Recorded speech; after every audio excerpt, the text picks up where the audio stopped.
mga mangingisda. Siguradong pagkain sa buong bansa, masaganang ani, mataas na kita, maunlad na buhay ng mga magsasaka at mga mangingisda. Siguradong pagkain sa buong bansa, siguradong pagkain sa buong bansa, siguradong pagkain sa buong bansa, siguradong pagkain sa buong bansa.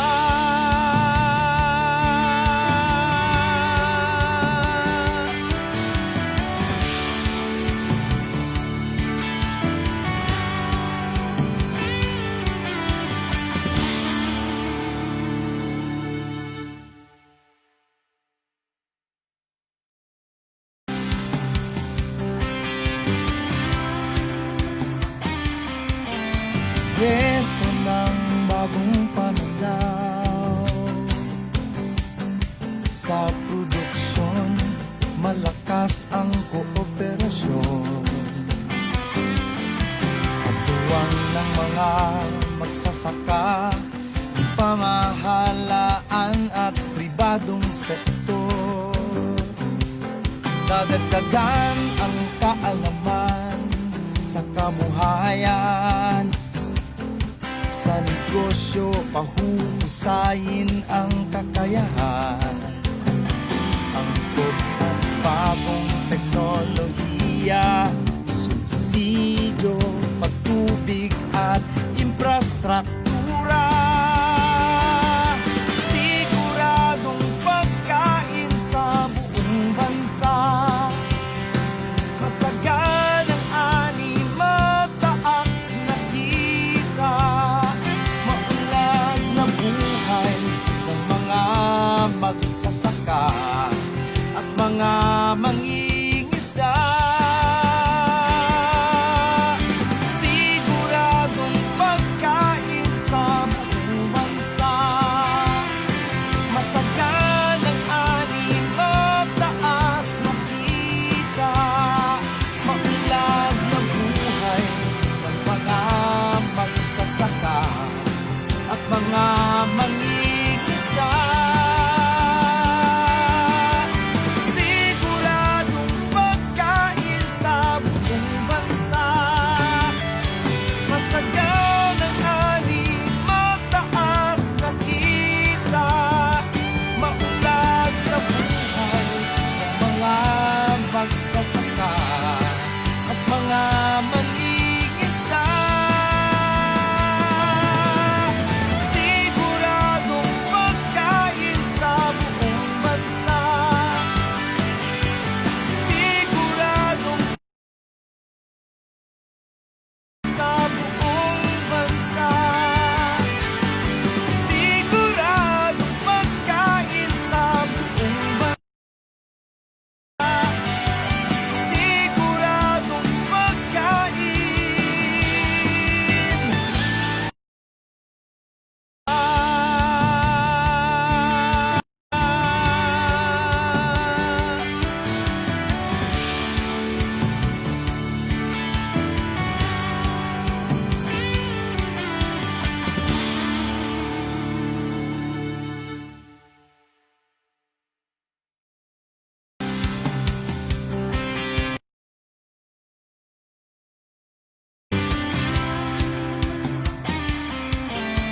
Ito ng bagong pananaw sa produksyon, malakas ang kooperasyon. Katuwang ng mga magsasaka, pamahalaan at pribadong sektor. Dadagdagan ang kaalaman sa kabuhayan, Sa negosyo, pahuhusayin ang kakayahan. Angkop at bagong teknolohiya, subsidyo, patubig at infrastruktura. Siguradong pagkain sa buong bansa. Masaganang ani, mataas na kita, maunlad na buhay ng mga magsasaka at mga mangingisda. Siguradong pagkain sa buong bansa. Masaganang ani, mataas na kita, maunlad na buhay ng mga magsasaka at mga mangingisda. Siguradong pagkain sa buong bansa.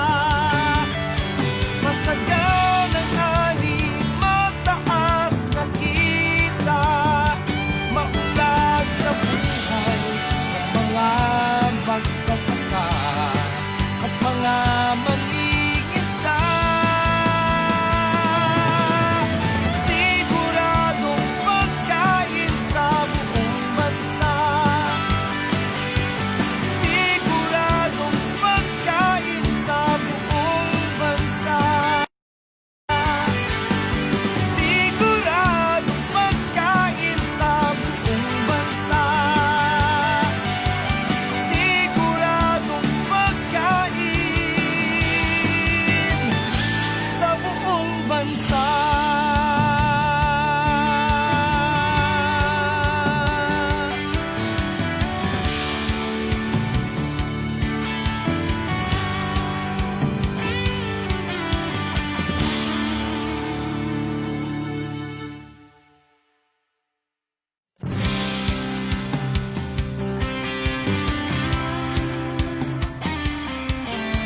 Ito ng bagong pananaw sa produksyon, malakas ang kooperasyon. Katuwang ng mga magsasaka, pamahalaan at pribadong sektor. Dadagdagan ang kaalaman sa kabuhayan. Sa negosyo, pahuhusayin ang kakayahan. Angkop at bagong teknolohiya, subsidyo, patubig at infrastruktura. Siguradong pagkain sa buong bansa. Masaganang ani, mataas na kita, maunlad na buhay ng mga magsasaka at mga mangingisda.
Kwento ng bagong pananaw. Sa produksyon, malakas ang kooperasyon. Katuwang ng mga magsasaka, pamahalaan at pribadong sektor. Dadagdagan ang kaalaman sa kabuhayan. Sa negosyo, pahuhusayin ang kakayahan. Angkop at bagong teknolohiya, subsidyo, patubig at infrastruktura. Siguradong pagkain sa buong bansa. Ito na naman po ang programa ng Bureau of Land Industry. Programa para sa lahat ng mamamayang Pilipino, mga magsasaka, mga agriculturist na patuloy na nagpapakain sa sambayanang Pilipino. Ito ang programang Balitaan at Talakayan, Balitaktakan sa Kaawanihan, mga impormasyon patungkol sa agrikultura. Programa ng Department of Agriculture o Bureau of Land Industry, mga isyo, problema, aming sasagutin at aaksyonan dito sa isang oras na mahalagang balitaan at talakayan. Ito ang programang Balitaktakan sa Kaawanihan. Okay, magandang umaga po, Luzon, Visayas at Mindanao. Isang oras na naman pong balitaan at talakayan dito po sa inyong nag-iisang programa, Balitaktakan sa Kaawanihan. Ito pa rin po ang inyong profesor, kasama pa rin po ang inyong Kuya Diego, the hydroponic boy, at ang ating pong nag-iisang Sir Noli Garcia. So sa ating pong mga magsasaka, yung ating pong mga urban dweller, at napakaganda po ang pag-uusapan ngayon natin sa umagang ito. Isa pong topic na talaga pong napapanahon. Dahil ngayon po, yung ating pong mga problema, lalong-lalo na po sa ating kalikasan, yung ating pong mga iba-iba pong challenges na napapanahon, we are often visited by typhoon at iba-iba pong kalamidad. Yan pong ating pag-uusapan, yung tinatawag po nating nursery establishment. Paano ba magsimula sa isang nursery at ano ba yung mga requirements sa pagsisimula ng nursery? So, nag-invite po tayo ng isa pong eksperto sa larangan po ng pagtatanim ng mga puno, especially yung ating mga fruit-bearing tree. At siya po ay ang head ng crop research and seed production. Crop Research and Production Support Section. Crop Research and Support Section. So, ang nag-iisa pong head ng nursery ng Bureau of Land Industry, pwede po tayong pumasyal dyan. No other than, ito po yung aking kasama namin ni Sir Diego sa every Webes sa Balitaktakan, si Sir Noli Garcia. Siya po ang ating po ngayong guest speaker. So, isa po siyang plant nursery evaluator ng Region 4A. Kaya yung mga nanonood po sa atin na mga nursery operator, yung mga tawag dyan namin ni Sir Noli ay mga SM.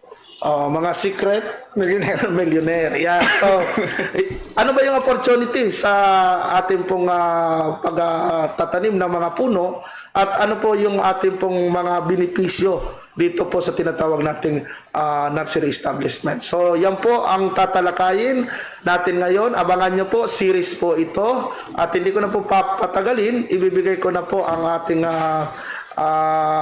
oras ngayon sa ating pong speaker para i-discuss yung requirement in establishing a nursery. Sige, Sir Noli. Okay, magandang umaga po sa inyong lahat. Sana po nasa mabuti kayong kalagayan sa inyong kinalalagyan o kinaroroonan man. Topic po natin ngayon ay nursery establishment and management. Okay, ano po ba yung nursery? Ano ba yung magiging objective mo niyan? Yes, Kasi ang objective po natin diyan, bakit tinag na nursery? Para malaman po natin yung daily operation ng nursery. Okay? Alam din natin yung paano magpupropagate ng mga halaman. Yes, propagation. Propagation. Kasi kapag binigyan ka ng halaman, kung hindi mo kayang ipapropagate nito, parang useless yung halaman na yon, hindi mo kaya paramihin. Kumbaga yung isang halaman, paano magiging doble siya? Dadami. Dadami. Aha. Nang yung makukuha mo, yung desirable characteristic ng isang halaman. Yeah, sabi true to type yung tinatawag. True to type varieties ang kailangan mo produce para makapagbenta ka rin ng quality planting materials. Okay, sir. Sabi nga natin, dapat pag nag-nursery ka, magsimula ka sa tamang variety. Okay. Dapat po. yun, mga registered varieties o certified planting materials ang dapat mo i-produce para at the end of the day, Good quality. good quality pa rin ang ipoproduce mo. Okay. Well-known yung mga variety na yon. Yan ang dapat mo alamin kung ikaw ay nag-nursery. So, batiin muna natin yung mga kasama natin sa DENR. Ito pong ating topic ngayon is all about food production. Mostly po fruit-bearing trees ang i-discuss natin. But yung DENR po ay meron din po kasi silang tinatawag na greening program at isa sa topic nila doon yung tinatawag ay isa sa mga objective nila din doon is food production. Nag-i-incorporate na sila ng mga prutas. Oo. Dito po sa ating programang ito, di accreditation and reaccreditation of nursery, yan po ang susunod natin tatalakayin. Pero ngayon po, ang topic natin is nursery establishment. Kailan ba sir nagsimula? At bakit nagkaroon itong pagkakaroon ng accreditation ng nursery? Ano yung mga naging challenges at problema ng industry? Nung pumasok ako noong 1991, ongoing na yung accreditation na yan. Okay po. Okay? Kaya nga lang, hindi pa gaanong mahigpit nung araw ng pag-accredit sa kayong mga pag-nursery. Kasi nga noon, kukunti pa yung mga registered varieties na tinatayo ng mga nurseryman natin. Yes, o kayo po. mga nandun sa mga nag-nursery. So, ang kaigaan lang noon, diyan nabubuhay ang lahat mga nurseryman doon sa Talisay, Batangas. Diyan sila nagsiyaman. Kasi lahat ng procurement, mostly sa government. Maramihan yan ang nagpo-procurement. Kumbaga, hindi lang 100,000 ang pinoprocure, kundi 100,000 ang pinoprocure. Saka milyon yung halaga Ng mga seedlings na pinoprocure. nila. So, marami nagsiyaman dun sa Batangas. Halo-halo ito sir. Halo-halo yan. From From forestry. forestry to ornamental, fruit bearing to plantation type na seedlings. Yun ang mga pinuproduce na nung araw. Yes. Kasi nung araw, kung meron ka lang isang mangga noon na hindi mo alam yung quality ng planting materials mo na yun, basta may mangga ka, variety ng mangga na yun, okay? Pwede ka nang ma-accredit nung araw. Okay. Okay, meron ka rambutan, kahit hindi mo ka alam yung variety nito, pwede ka nang ma-accredit nung araw. Yes sir. Hindi na ngayon hinahanap kung ito ba ay registered variety Variety, siya, o kaya ito ay Quality. certified planting material siya, di quality, yun. Pwede ka na ma-accredit nung araw. Yes sir. Pero naging, ito naman, ang nagiging daan para doon sa mga nursery operator, doon sa mga nagtatayo ngayon, tayo nung araw, para umangat ang kanilang buhay. Yes sir. Doon sila nagpapagawa ng maraming malalaking bahay, nagkaroon sila ng maraming sasakyan, Breakthrough ng industry. industry. As of now, hanggang ngayon, yung pa rin ang nagiging hanap buhay ng mga nursery operator doon sa Batangas. Talisay, Batangas. Kasi diyan nag-originated kasi sa Batangas ang mga nursery operator. Nagkaroon na nag-evolve na yan nung araw kasi napalawakan na yung accreditation from Luzon, Visayas, and Mindanao na. Nagkaroon nag-evolve na. Kaya lahat marami na nag-nursery nung araw. Kasi nga, ang laki ng potential kasi para sa mga nursery operator para maging sila ay maging sa tatawag natin SM, secret millionaire. Hanggang ngayon, ganun pa rin ang nagiging takbo dun sa mga nursery operator. Yes sir. So, isa pa pala napakalaki pong hanap buhay, ang poverty alleviation ang sinasagot nito, kasama po yung ating pong reforestation, and then napakarami pang advantages. Yes. And napakahalaga na ma-accredit yung ating pong mga small grower ng nursery o mga nursery operator para magkaroon po sila ng unang-una yung traceability ng consumer kung saan ba galing yun ang kanilang binibili, and quality planting material, and at the same time yung intervention ng government. Yes. Diba, natutulungan sila in term of mga seminar or ano pa, yung pagbibigay po natin ng mga mother plant Kasi ganito yun. Kapag accredit ka kasi, pwede ka lang maka-acquire sa government through technical assistance, pwede kang makakuha ng mga mother plans, networking, kumbaga yung mga gustong bumili, malalaman nila kasi nakalagay ng pangalan mo doon sa list ng mga accredited na name ng mga nursery operator. At the same time, pinaka-importante sila kapag accredit ka, pwede kang sumali sa malawakang bidding procurement ng government. So malaki pong pinag-uusapan na pera dito. Lahat naman gustong yumaman, pero talaga kung meron po kayong balak na mag-nursery, manood po kayo sa aming susunod na series dahil i-discuss po ng ating speaker from National Seed Industry Council yung topic nating nursery accreditation. Seed Quality Services ba Seed Quality Control Services. NHQCS, National Seed Quality Control Services. Ayan, ipa-plus namin mamaya yung kanilang cellphone contact number. And pwede kayo mag-inquire doon sa mga requirement. So ngayon po, para diretso na po tayo, paano ba yung pagsisimula at paano yung pag-i-establish at requirement ng isa pong nursery na i-ready natin para sa accreditation. Yan pang i-discuss continuously ni ating speaker. Unang-una, bago ka mag-establish ng inyong nursery, kailangan kang meron kang mother plants. Dapat ito registered varieties na siya. Yes. O certified planting materials na siya. Okay. Simula Discuss ka sa natin tama. mamaya yan Okay? kung ano yan. Pangalawa, meron kang area na pwede mo pagtatayo ng nursery. At least mga 1,000 square meter man lang o kaya 500 square meter na pwede mo pagtatayo ng iyong nursery. Pangatlo, kailangan mayroon kang source of water na pagkukunan ng pandilig sa inyong mga halaman. Clean and continuous. Clean and continuous water supply. Yes. Okay? Pang-apat, kailangan accessible ba doon sa area? Yeah, mahalaga yun, sir. Mahalaga yun. Yung location mo, dapat madaling puntahan. Accessible. Accessibility. Okay? Pang-anim, kailangan meron ka nakatanim na mga mother plants mo pagkukunan mo ng science later on kapag ikaw nag-go on na sexual propagation. Yes, sir. Okay? Kailangan alam mo yung mga different type and practices for asexual propagation. Germination, and crafting, marketing, etc. Okay? Sexual propagation and asexual propagation, dapat alam mo yun. Yes, Okay? sir. Alam mo yung internal practices in management, yung nakapapaloob doon sa inyong nursery. Yes, sir. Paano mo patatakbuhin ang inyong nursery? Kumbaga, alam mo yung daily activities ng inyong nursery. Alam mo kung ano yung mga pinoproduce mo. Meron kang record keeping. Dapat alamin mo lahat yun. Yes, sir. Yun ang isa sa pinaka-basic requirements para mag-operate ka ng isang nursery. Okay? Yun isang mga dapat mong tandaan, yung mga nag-ambisyon na magkaroon ng isang nursery. Or kung may nursery na sila, isa sa pwede nilang i-improve ay yung mga nabanggit ni Sir Noli. Aside from that, sir, ano pa pwede nilang i-provide or gawin? Kailangan alamin din nila kung paano nga ba panguha ng mga sayon. Kasi dapat malaman nila kung yung sayon ba ay active o hindi. Yes, kasi may tinatawag tayong bulag na sayon. Baka naman hindi pa ready to cut yung sayon niya kasi meron desirable age ang mga sayon bago siya pwede kunin para mas madali siyang mabuhay. Kasi pag hindi mo alam yun, nanguha ka lang na nanguha ng sayon, ay hindi po magdidikit yung sayon mo between the rootstock. Yes, hindi sila compatible. Hindi siya compatible.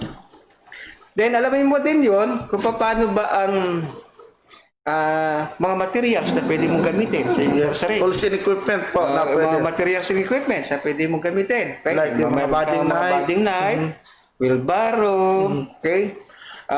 Pruning scissor, the fertilizer and chemical. okay? Thrower, dapat yan, yung mga pangpapataba ng halaman, yung mga chemicals na pwede natin gamitin. Ganun po yung mga internal practices po doon sa nursery.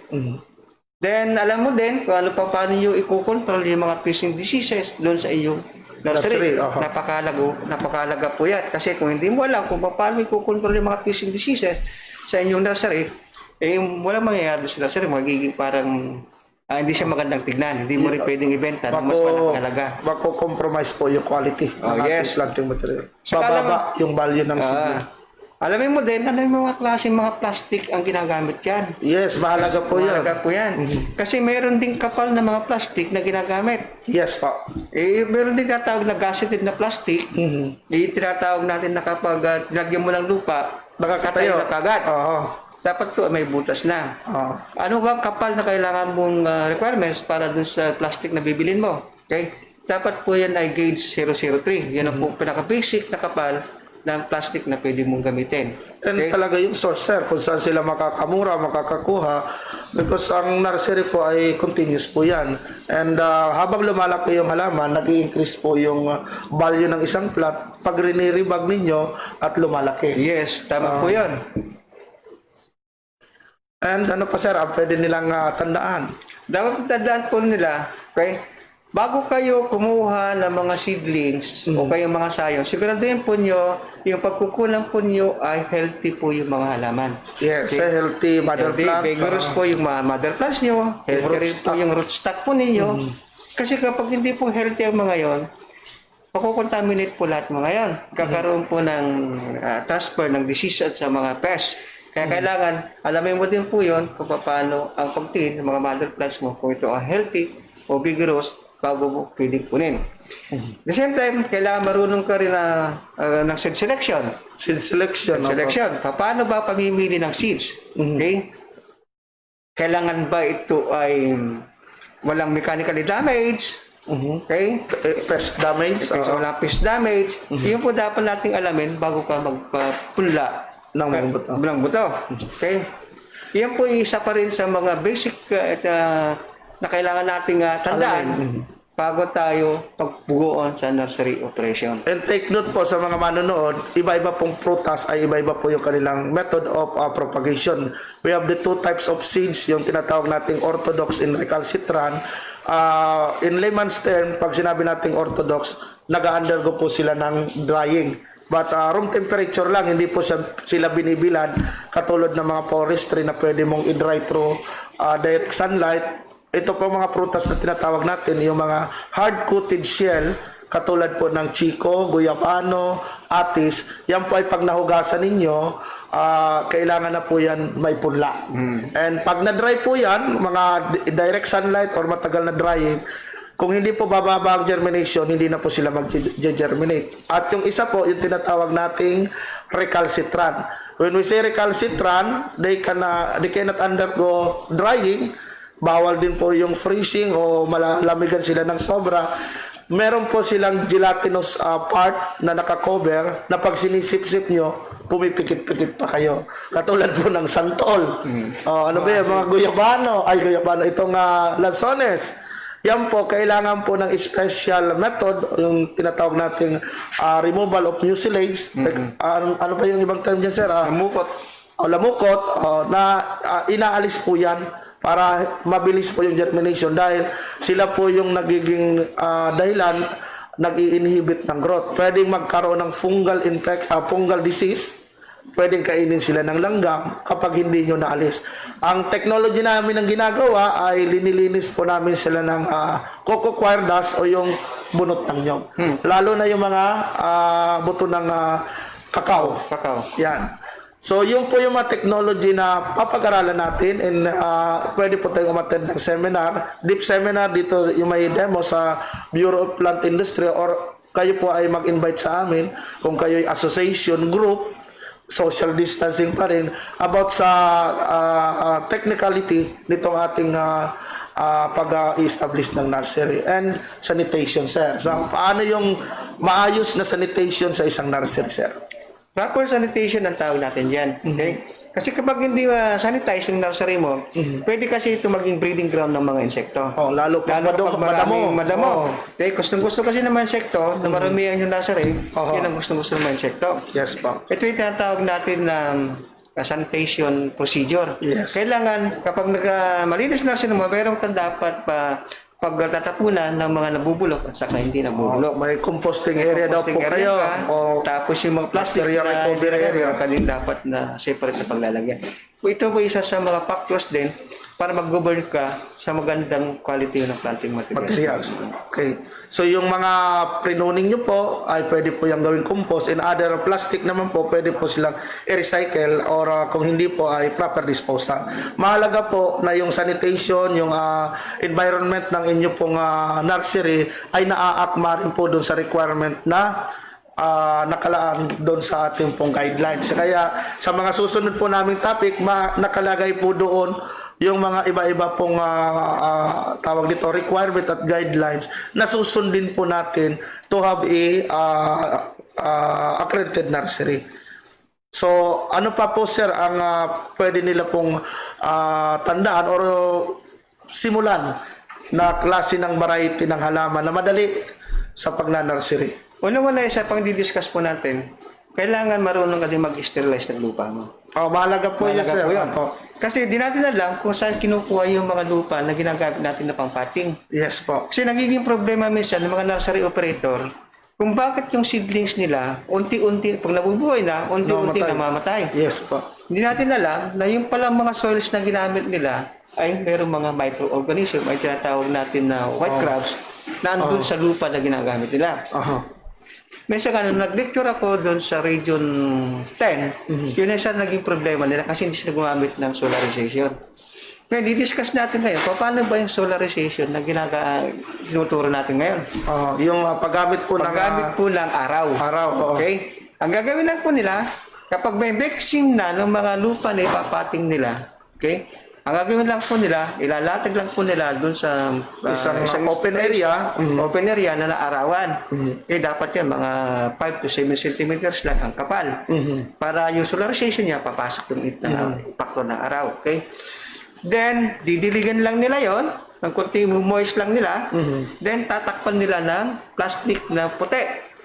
Para ba nung araw, nung nagkukula ang nanay ko, okay, yung nanay ni Director Lai, kung ano yung pagkukula. Kasi di ba nung araw, yung damit, babalot lang natin ng plastic para ito ay pumuti. Kasi wala pa naman ng sunrox yata nung araw, kaya binabalot. Nakikita nyo, nagmumoist yung plastic. Ganon din yung gagawin natin solarization. Ang gagawin lang, babalutin lang na yung plastic, tatakman na ganyan.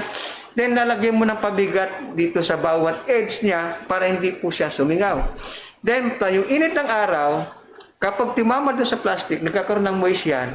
Yung moist na yun, yung tunting tumutulo doon sa lupa para ma-sterilize niya yung then yun ang gagamitin mo ngayon na pang-potting. Yan, usong-uso po yan ngayon sa mga nanonood po, yung tinatawag nilang pagsusuob. So yung principle po ng pagsusuob at yung sinasabi ni Sir Noli ay pareho. So sa init ng araw, tatakpan nyo, yung moist po doon nag-i-stem po siya, pinapatay po nito yung mga harmful microorganism na present. Pero ang kalaban natin dito yung mga soil science graduate na mamatay daw sir yung beneficial microorganism. Kaya ano ba yung proper na mixture ng lupa para maibalik natin yung microorganism? Kasi hindi naman niya papatay yung mga beneficial microorganism to. Kasi nga nasa 50% lang naman ang init. Hindi naman kagaya doon sa ginagawa ni Stelis na sinasangag mo siya. Pinapatay nila. Binubuhusan ng mainit na tubig. Yun, namamatay talaga. Yun naman ay nasa 50% lang yung kanyang capacity ng heat. Fahrenheit degrees na yung capacity ng heat niya. Kasi unti-unti lang naman yan eh. Saka hindi naman nagtatagal yun na isosolarize mo. Mga kwan lang yun eh. Mga nasa isang araw lang isosolarize, pwede mo siyang gamitin. Mahalaga po yung sinasabi ni sir dahil yung plastic po ang nagko-control sa light. And then pangalawa po, yung pagtatago po ng ating pong lupa ay napakalaga. Bawal po siyempre maulanan, tinatakpan po yan ng luna or isiniset aside dahil yung lupa po ay binibili rin po yan. Isa po yan sa mga magiging cost ng inyo pong pagnanursery ay yung source ng ating pong garden soil and yung mga amenities na nilalagay. Naglalagay tayo ng mga compost or different substrate para ma-enhance yung ating soil medyo. Pero sa iba pong lugar, katulad po yung sinasabi ni Sir Cotabato, Mindanao, iba po yung technology nila, lalo sa rubber. Yung soil po na nandun po sa field, yun din ang pinapating nila. Which is napakalaki pong factor in term of environment na nahuhukay, nawawala yung topsoil na hindi naman nila nare-replenish. So, yun pa rin po ang pinag-aaralan kung paano makapag-come up sa isang tamang nursery na dapat meron po silang potting shade. Ano sir yung rule ng potting shade doon sa mga na nursery? Ang rule ng potting shade, ito yung nagiging parang daily operation mo dun sa inyong nursery. Okay?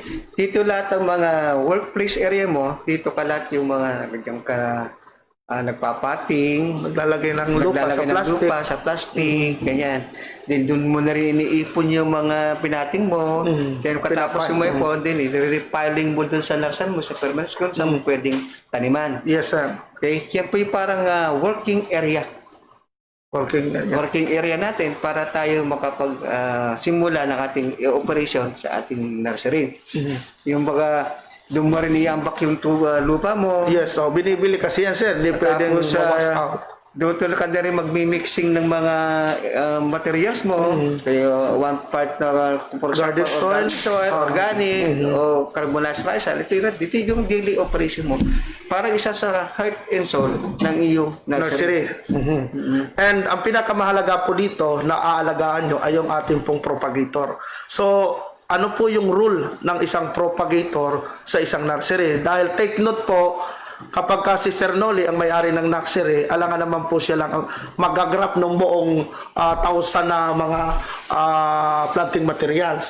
So, bilang isang nursery operator, nagmamandate na lang siya doon sa operation or meron ka na rin isang tao nagsusupervise. Yes. So, sir, ano ba yung kahalagahan na meron kang isang propagator o nurseryman para doon sa operation ng nursery? Okay, dapat unang-una sa lalo kung paano ka magkaroon ng skill, dapat magkaroon ka ng propagator. Kailan dapat yung skilled na propagator siya? Yes, when we say skill, Skilled talaga marunong siya ng propagator. He can determine yung mga sign na kinukuha niya kung siya ay active o hindi. yes, number Alamin 1 yan. niya kung ano yung rootstock mo ba ay capable na siyang i-grab o hindi pa. I-grab, oo. Okay? Capable din siyang manguha ng sayon kaya nang hindi man na nakocontaminate yung mga sayon. Yes, oo. Marunong siyang magkilala ng mga Pumili. planting materials, yung mga mother plants, kung ano yung mga varieties na available doon sa area. Yes, traceability, yung mga tag.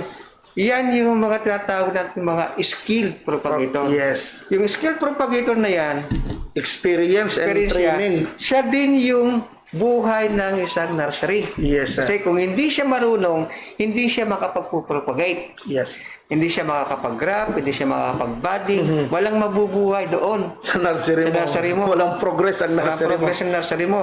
Kaya nakasalalay sa iyong nursery ang pagpuproduce ng maraming quality planting materials. Kasi kung hindi skilled propagator yan, hindi ka makakapag-asexual propagation. Oo.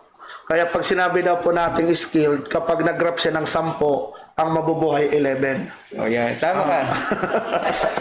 Kasi alam mo nung araw, nung una lang ako pumasok sa bureau, nung tinuturan akong mag-graph, Yes. kaya mag-assex propagation, Anong green up mo sir nung una ka na umangga. mangga ang namo? Yung skill propagator namin nung araw, nilalagyan na kagad yung halaman ng cross. Oo. Kasi daw baka lumamatay yung na. ko. Kaya nilalagyan niya kagad ng cross. Mag-grab ako ng 5, lahat yung lalagyan niya ng cross yun. Kasi sigurado lang hindi mabubuhay. Yes. Si Sir Diego, Sir Diego, anong green up mo nung nag-aaral ka? Mangga.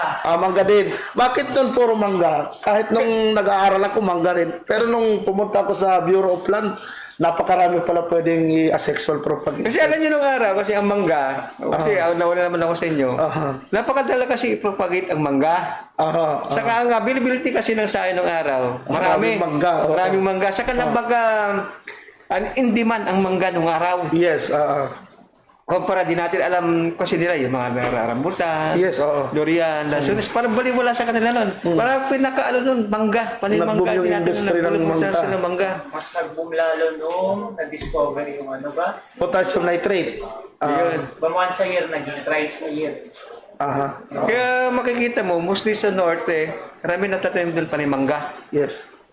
Nakita kasi natin yung development ng ating industry ng fruit na yung mga area pala under coconut pwede na matamnan ng kakao, lansones, rambutan at nakita nila yung potential sa market. And then, yun, nagkaroon na rin tayo ng mga skill propagator dahil ang sabi nila, doon lang yan mabubuhay sa type 4 climate, sa Davao, sa Mindanao, pero meron pala napakalaking potential. At yan nga, sa UP Los Baños, kung naaalala nyo, ang isa po kasi sa na kinikilala, yan, idol din namin yan ni Boss Noli, si Cabernet Dizon.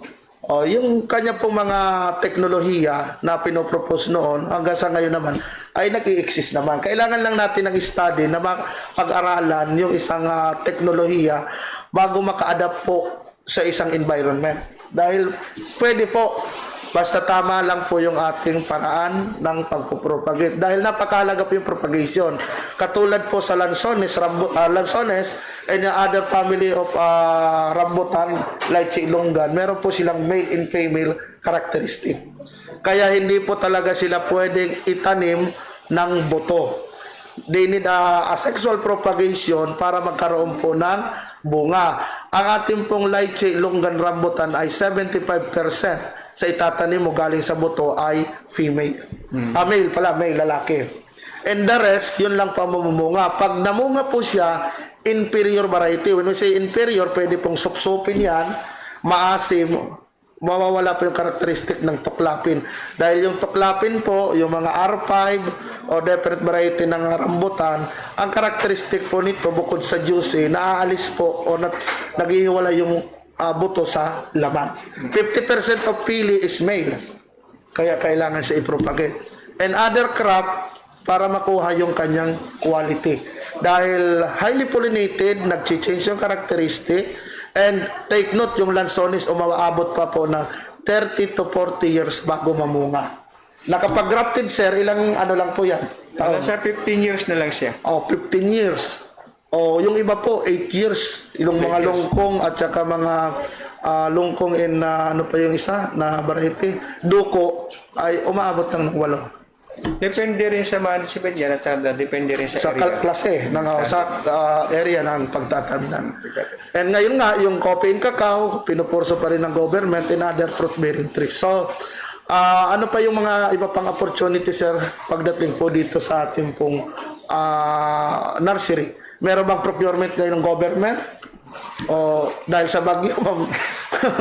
Ang alam ko, di kita masasagot yan kasi ang procurement naman kasi in every region kasi Meron. silang sariling procurement. Okay. Depende dun sa available budget nila kung ilan yung procurement nila. Kasi ang alam ko, sa high value, they have their own budget for the procurement of planting materials. High Kasi value ginagawa ng mga ginagawa natin mga roadmap, kagaya ng roadmap natin sa rubber, roadmap sa kape, cacao, magkakaroon tayo ng expansion para makahabol po tayo doon sa global market. Yes po, mahalaga po yun. Mahalaga po yun. Kasi nga, kulang na kulang po yung mga progress natin para makasagot tayo doon sa global market. Sa isa pa, kailangan din natin sali. Kasi alam mo ba, yung supply ng materials po natin ng mga ginagawang kape, ginagawang chocolate, Mga raw materials. raw materials, nagagaling pa sa ibang Bansa. sa bansa. Kaya kung tayo na lang makapag-produce tayo ng gano'n, hindi na tayo mag-aangkat ng mga raw materials para gamitin natin tsokolate. Yes po.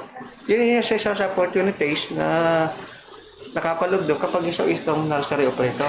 And open po yung ating pong accreditation throughout the Philippines. Kaya yung mga iba pong lugar, marami pa pong lugar na walang accredited nursery ay nadodominate po nito mga nasa Batangas, nasa Mindanao.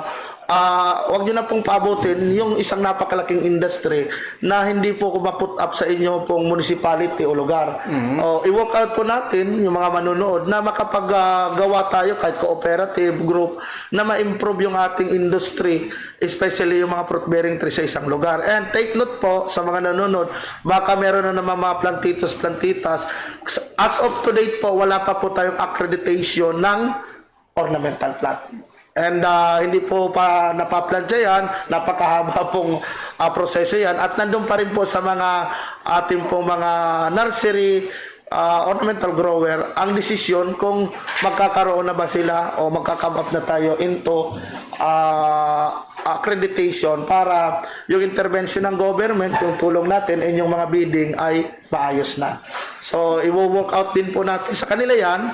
At to continuous, marami po na sigurong mga katanungan, Sir Diego, dyan, na pwede na natin unti-unting sagutin para masagot na ng ating speaker yung mga iba pa pong tanong nila about sa pagsisimula ng nursery. Wala actually. Oh, kung wala po, ibig sabihin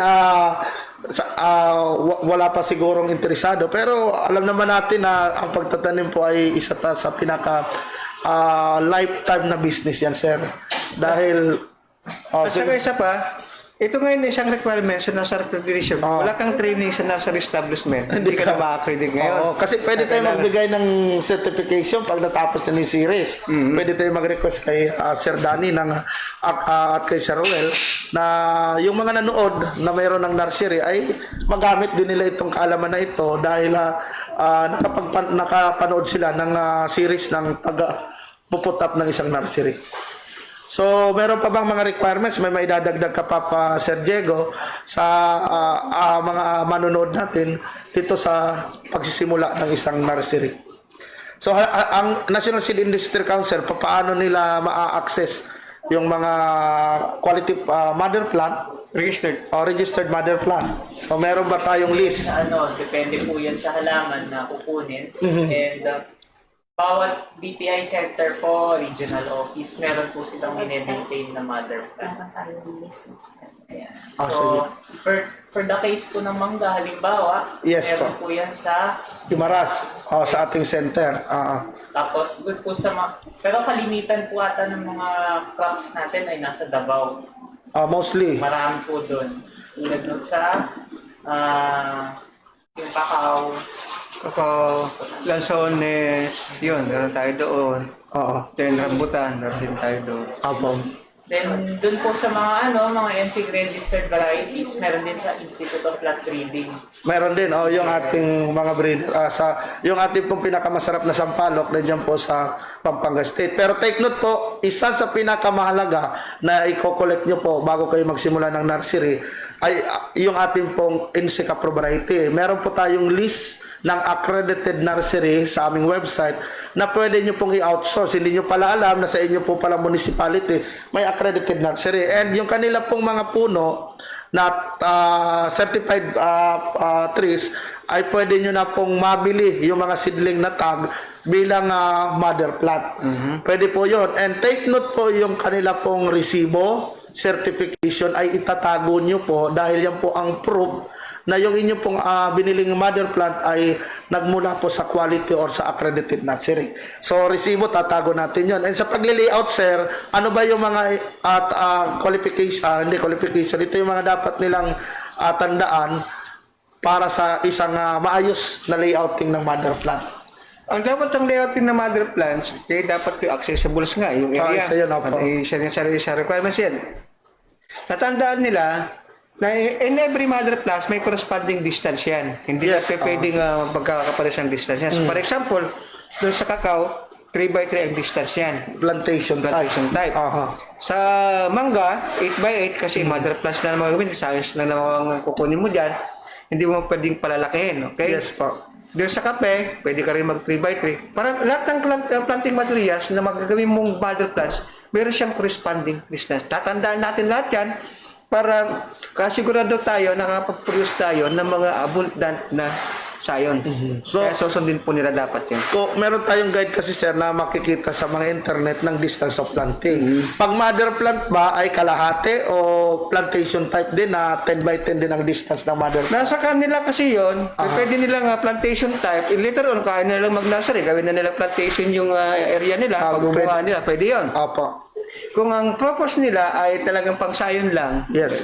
pwede i-shorten nila yung distance. Pwede ang kalahati, 5x5. 5x5, pwede yun. Okay. Kaya lang, nagiging problema kasi minsan mga nursery operator, kung wala ng procurement, kung gagawin nilang nursery na yun, gagawin nilang plantation na yun, dapat silang magputol na. Magbabawas Na sila ng trees in between. So, mas maigi pa rin, ang recommendations ko sa kanila, susundin nila yung plantation type. Kasi double purpose yun, either siya ay magiging pagpabubungahan nila o gagawin lang sa grove. Pwede po ba itong halo-halo? Hindi po pwede. Ah. Kailangan po, kapag mangga lang po italalagay po nyo doon. Kasi gusto ko fruit salad. Meron na. Then, identify nyo kung anong variety po ang ilalagay po nyo na planting mother flash. Yes po. For example, mangga. Kung lamaw number 1 po yan, lalagay nyo ng ITK na ito ay lamaw number 1. So isang line. Isang line. Okay. Then number 2, kung meron kayong dimas, lalagay nyo po tayo. Kasi kapag nanguha po kayo ng sayon, kapag naghalo-halo na yan, hindi mo na ma-identify yun. Traceability na Traceability, hindi mo pagkalaga. na pahalaga po yan. Same Ano na line, siya? ganun din yung sa kakao, Fruit salad sa kape. Kailangan din may traceability siya. Meron kang kung basahin na yates. And every mother plant, meron kang dapat identification. Halimbawa, sir, nakapagtanim na ako, hindi ko alam yung variety, gusto kong mother plant. Pwede ba yun? Ano pong pwede nilang gawin? Ang pwede nilang gawin, pwede na i-verify, pa-verify sa NSQCS. Kumbaga, i-identify nila kung anong variety meron ka. Kailangan, medyo matagal nga lang ito kasi ititrace pa nila kung ano yung available, kung ano yung traceability nito. 3 consecutive years ang kailangan mong gagawin para po ma-identify kung anong talaga ba yung variety na yun, UF1 ba, UIT1 ba yan, kung hindi. Kasi kapag nagbunga kasi yan, halos magkakaparehas yung bunga nila. Hindi mo Hindi na ma-identify. pakahirap ang mag-identify. Lalo kapag yung physical appearance nila, ano din. So kailangan mo yung identify kung every 3 years yan, para bago ma-identify na yun ba yung talaga yung prototype na variety na UIT1. Saka sir, mahihirapan pa rin sila dahil kailangan nga natin ng traceability, resibo or certification. Kung yung tinanim nila wala namang pinagkuhanan ng source, walang Yes. certification, matagal pa. So napakaganda talaga na magsimula tayo sa identify na. Identified na. Pwede ba siya under coconut? Pwede naman. Pwede naman siya magtanim sa under coconut. Iba, nakahiwalay po ba yung ating mga seedling doon sa mother plant o pwede kong ilalim o pagitan ng mga kakao doon ako mag-seedling? Pwede naman po yun. Kasi pwede rin gawin yung parang shade yung Kakao? o yung mother plants nyo.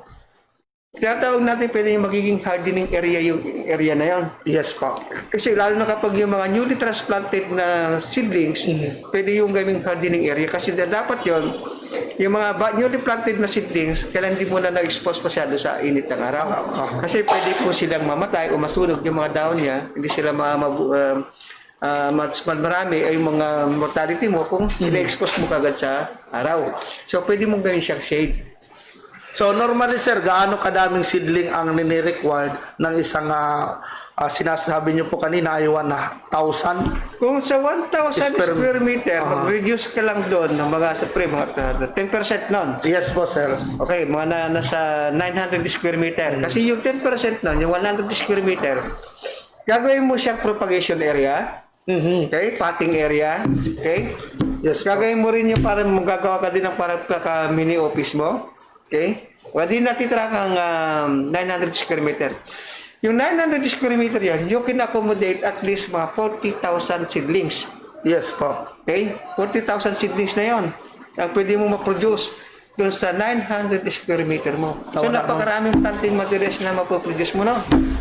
Kung titingnan niyo sir, kasi sa piso na lang yung isang buto, itatanim niyo sa seedling bag, ay malaki talaga kikitain ng isang operator. So may naligaw pong tanong yung ating pong mga manonood, yung kanya daw lupa sir ay dahil si sir naman po ay may mga kaalaman tungkol sa palay, nag-iiba daw yung kulay ng palay, kalawangin, nagkakaroon ng sakit. Lupa daw. Yung lupa ang kulay kalawang. Kalawangin po. Kulay kalawang. Ibig sabihin yan parang golden. Oo. Natural naman na kulay siguro yan ng lupa, pero nagkakaroon ng sakit daw yung kanyang mga tanim na palay. So normally siguro yun sa cultural management yun, improvement ng soil. Anong may advice niyo sir? Kasi kung minsan kasi pag nangyayari doon, yung kinakalawang kasi, depende yung sa, kunwari yung lupa nila ay masyadong acidic. Kaya nagiging namamatay yung mga halaman nila na palay. Hindi gaano lumalaki kasi pag acidic na yung Pwede bang lupa. lagyan ng lime? Pwede naman lagyan po ng lime yun para neutralize yung acidity ng lupa nila. Or magpa-soil test sa Bureau of Test Soil? nila. Mas maigi kung pa-soil test nila kung ano yung uri ng lupang meron sila. Or kung may mga present na microorganism. Tama yun. Si Sir Vicente Vasquez Naki. Sir, ang tanong ko po, saan po pwede makapag-attend ng training individual, not organization? Gusto niya individual lang, sir. Regarding nursery. Di ba may nakatapos na ba yung training natin sa virtual training? Katapos lang kasi ng training lang ng NSQCS sa Luzon, Visayas and Mindanao. Ako yung speaker buong area na yon. So, mag-request na lang siya ng kung taga saan man siya. Pwede siya naman siya mag-request sa region na medyo malapit sa kanila. Pwede siya pumunta doon para mag-request ng Sir Vicente, paki-chat mo kung anong region ka kasi meron po tayo mga plant nursery evaluator na pwede mag-conduct ng training and may programa po tayo sa iba-iba pong lugar about accreditation. Pagdating po sa Mindanao, nandiyan po yung Davao. Yes. And we have also regional offices ng DA na nakikiter po nitong accreditation and reaccreditation ng nursery. We have in La Granja, dyan po sa Iloilo, and yung ating po mga DA station, Negros pala, yung sa Panay Island, lalo na po sa Guimaras, dyan po may mga mag-accommodate na tulungan po kayo. Sa Region 4A, pwede po dito sa Manila, at dyan po sa BPI, Los Baños. Pagdating po sa Norte, yan po sa Baguio at yung ating mga DA station po ay nakikiter din po. Region 3 sa Tarlac. Yan, may mga makakausap po kayo dyan tungkol po sa pagpapa-credit ng nursery. Okay, matutulungan na kanila kayo paano mag-establish ng isang nursery. Yes, oo. Yes, importante po yan.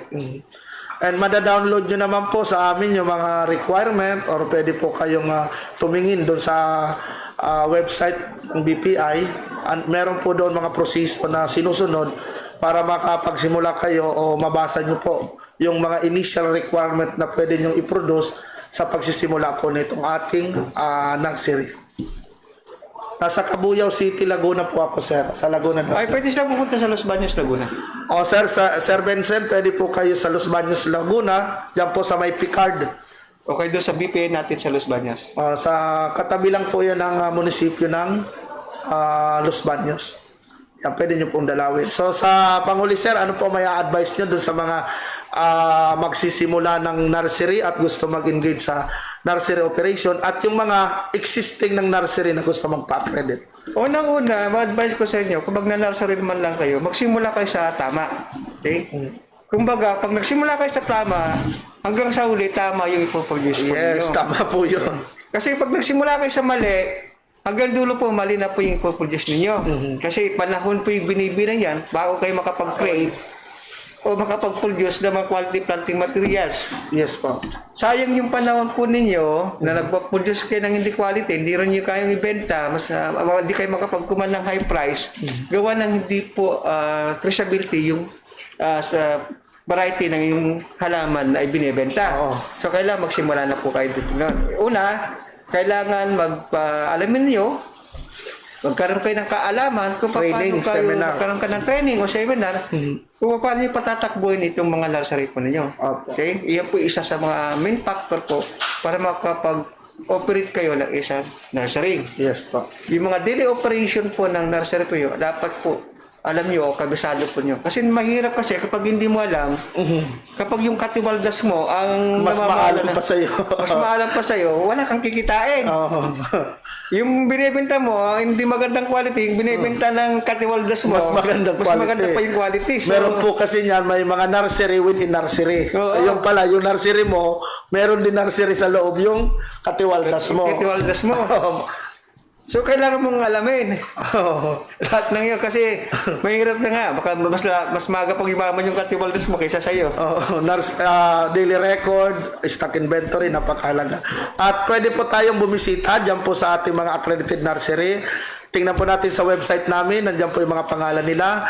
At tingnan natin at kausapin sila. Mga mabait naman po yan, nagbibigay naman po sila ng idea na maturuan po tayo at matulungan, lalo na po sa pagsisimula. So, igagay din po kayo namin. Pwede kayong bumisit sa mga DA station, Bureau of Land Station natin sa iba-iba pong probinsya. And you can also chat, text dito sa aming website.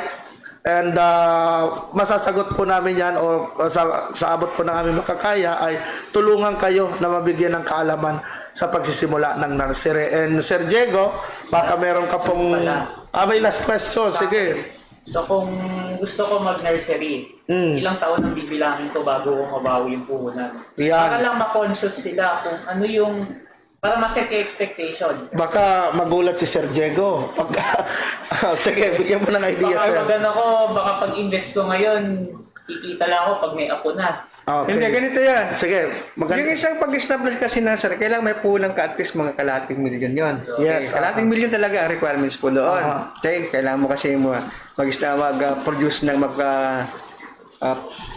tangke. Pag ano ng tubig. Okay? Mga net. Mga net. Kasi may mga mga materials na gagamitin Yes. po ninyo. Kasama doon yung lupa. Di ba? Kasama yung mga lupa. May lote. pwede ka Kung mag-hire. available mo kasi, i-reduce na natin yung lute. Kasi may lute ka na nga. Okay? Seedling. Kasi lahat ng yon ang gagastusin mo sa loob ng isang taon ay kalating milyon. Yes. Okay? Kung pwede ka na makapag-produce ng 40,000 na seedlings, okay? Ang bawat seedlings mo, 30 pesos ang bawat isa. Kaya pintayin mo at least 1.2 million. Yes. Ngayon, may minus mo sa loob ng isang taon, minus mo yung kalating million doon sa 1.2, magkano kikitain, Sir Diego? 700. Ayan, 700,000 na kikitain mo sa loob ng isang taon. Yes. And take note po, pag accredited na kayo, hindi naman po kaagad na makikipag-bidding kayo. You can make a network. Pwede po kayong makipag-sosyo or yung tinatawag nating joint venture dun sa mga existing nursery. And don't worry, dahil ang BPI ay tutulungan kayo in terms of market. Ano ba yung tinatawag natin napakalaking market nito? Kapag accredited po kayo, priority po kayo, lalo na po doon sa mga bidding ng government. And DNR, napakalaki yung requirement nila.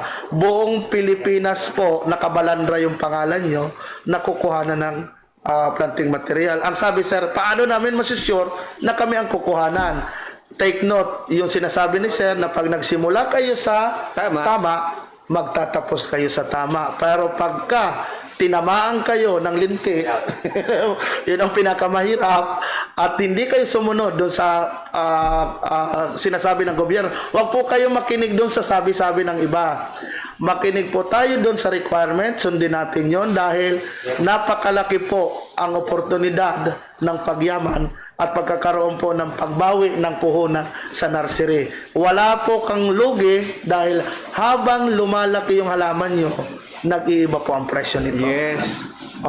Yung quality planting material, yung yung network, and then yung magi po tayong palakiibigan dahil yung network po natin ay padamihin natin.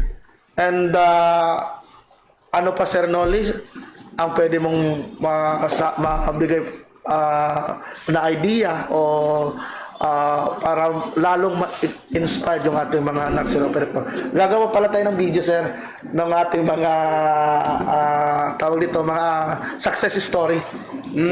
Abangan nyo po yan sa huling episode nito at mag-i-interview po kami, no? Lalo na kung nakikilala nila si yung aming awardee ng nursery, si Sir sa Escala. Mr. Escala. Grade 3. Ang kwento ng Mr. Scala, mayroon akong background dyan kasi kaibigan ko si Mr. Scala. Yes, sir. Dati siyang mangingisda nung araw, yung nagbabantila siya palaisdaan Dito sa Mindoro. Then, nag-nursery siya. Ang bahay lang niya noon ay kapag dinagil ng kunting hangin lang, matulog ba na yung kanyang bahay. Okay? Sa katyaga niya, sa pagla-nursery, ay Di kayo maniniwala, 3 yung kanyang sasakyan na panay SUV. Meron siya isang Fortuner, meron siya isang Navara, at meron din siyang Montero Sports. Ang sasakyan niya na pang-deliver, meron siyang 10. Okay? 10 truck. Oo, 10 truck. Alam mo kung ilan ang lupa niya na nabili? Sa buong Mindoro. Sa buong Mindoro. Meron na siyang 50 hectares na nabili. Tapos meron siyang 10,000 hectares na 10 hectares na ginagawa niyang plantation ng mga lansones, kanyang Rambutan, durian. durian. Yun, doon siya kumikita ng bilyon. Pero kung ma-encounter nila si Mr. Escala, hindi po kayo maniniwala. Alam niyo naman po ang isang farmers na maraming pera, yung po dala-dala niya sa kanyang maleta, 100,000. hindi lang mahigit pala, milyon. Kailangan milyon kuminsan ng dala-dala niya. Karga-karga niya. So grade 3 lang ba natapos si Mr. Grade 3 Escala? lang.